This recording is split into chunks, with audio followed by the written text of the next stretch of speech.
Thank you.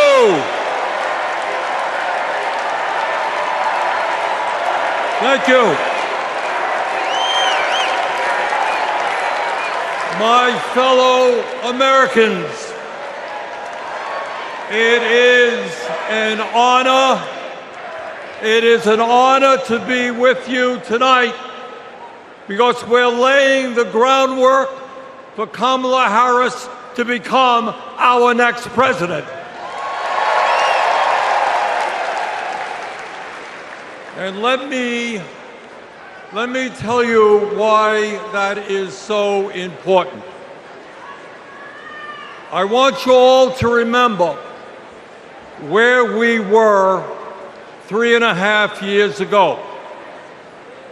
We were in the midst of the worst public health crisis in 100 years and the worst economic downturn since the Great Depression. 3,000 Americans were dying every day, and our hospitals were overwhelmed with COVID patients. All across the country, businesses were shutting down. Unemployment was soaring. Workers were losing their health insurance. Schools were closing. State and city budgets were running out of money. People were being evicted from their homes. Children in America were going hungry. That was the reality the Biden-Harris administration faced as they entered the Oval Office. A nation suffering, a nation frightened, and people looking to their government for support. And within 2 months of taking office, our government did respond.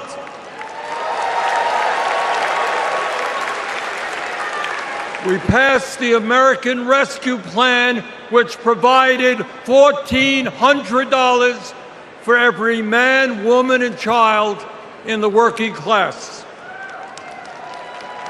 We extended and expanded benefits for the unemployed. We provided emergency assistance for small businesses to stay open.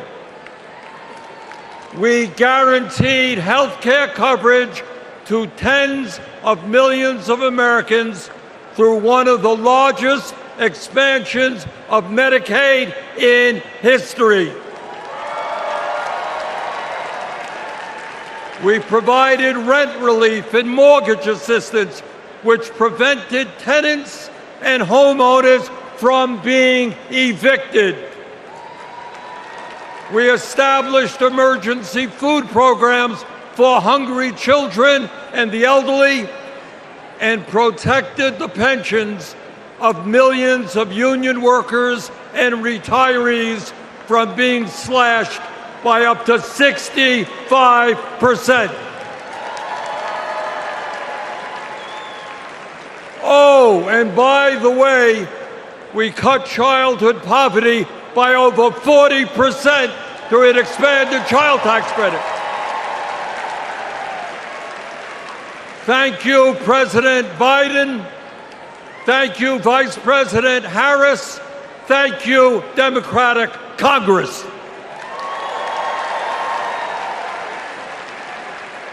Now, I say all of this not to relive that difficult moment, but to make one simple point. When the political will is there, government can effectively deliver for the people of our country. And now we need to summon that will again, because too many of our fellow Americans are struggling every day to just get by, to put food on the table, to pay the rent, and to get the health care they need. Brothers and sisters, bottom line, we need an economy that works for all of us, not just the billionaire class.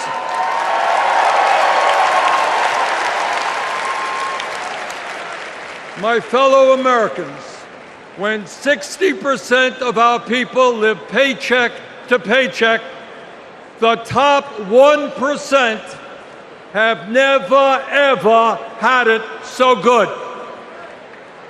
And these oligarchs tell us we shouldn't tax the rich.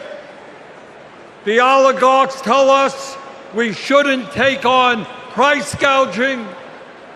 We shouldn't expand Medicare to cover dental, hearing, and vision. And we shouldn't increase Social Security benefits for struggling seniors. Well, I've got some bad news for them.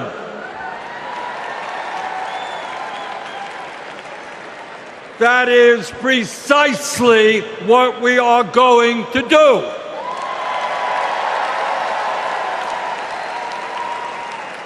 And we're going to win this struggle because this is precisely what the American people want from their government.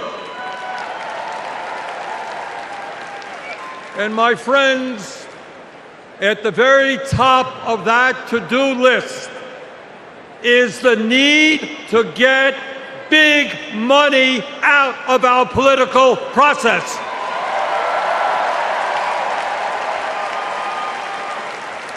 Billionaires in both parties should not be able to buy elections, including primary elections.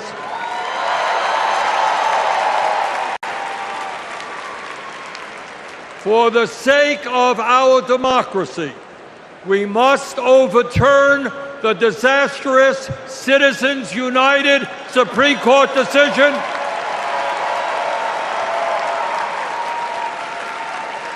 and move toward public funding of elections. And let me tell you what else we must do.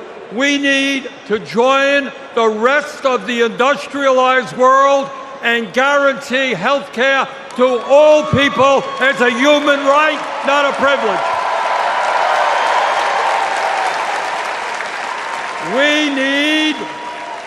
We need to raise the minimum wage to a living wage. We need to pass the PRO Act so that workers can organize in unions and gain the decent pay and benefits they deserve. We need to strengthen public education, raise teachers' salaries, and make sure that every American, regardless of income, receives the higher education he or she needs. We need to take on Big Pharma and cut our prescription drug costs in half so that we no longer pay any more than other countries. Joe and Kamala made sure that no senior in America pays over $35 a month for insulin. We need to make sure that reality is true for every American. I look forward to working with Kamala and Tim to pass this agenda. And let us be very clear. This is not a radical agenda. But let me tell you what a radical agenda is. And that is Trump's Project 2025.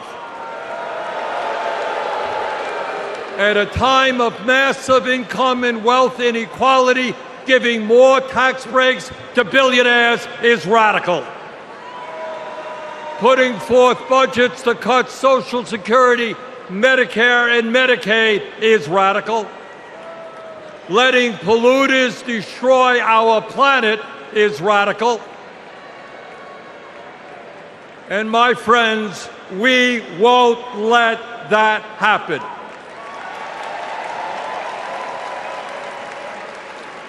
Fellow Americans, in the last 3.5 years, working together, we have accomplished more than any government since FDR. But much, much more remains to be done.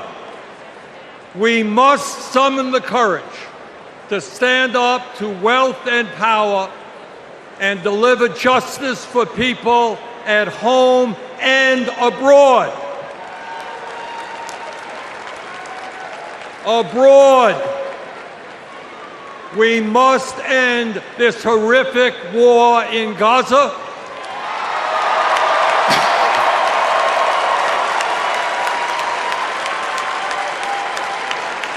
Bring home the hostages and demand an immediate ceasefire.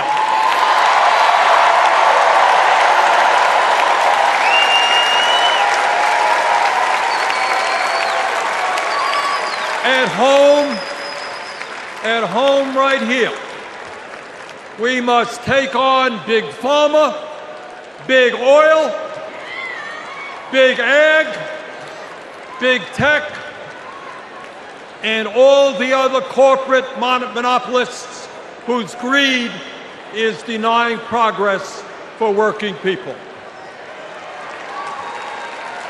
On November 5th, let us elect Kamala Harris as our president, and let us go forward to create the nation we know we can become.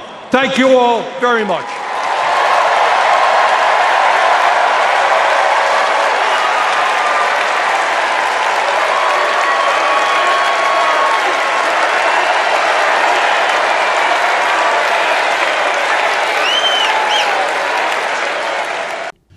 Thanks for making News Channel 9 your trusted source for local news. For updates and the latest on breaking news, hit that subscribe button and turn on notifications.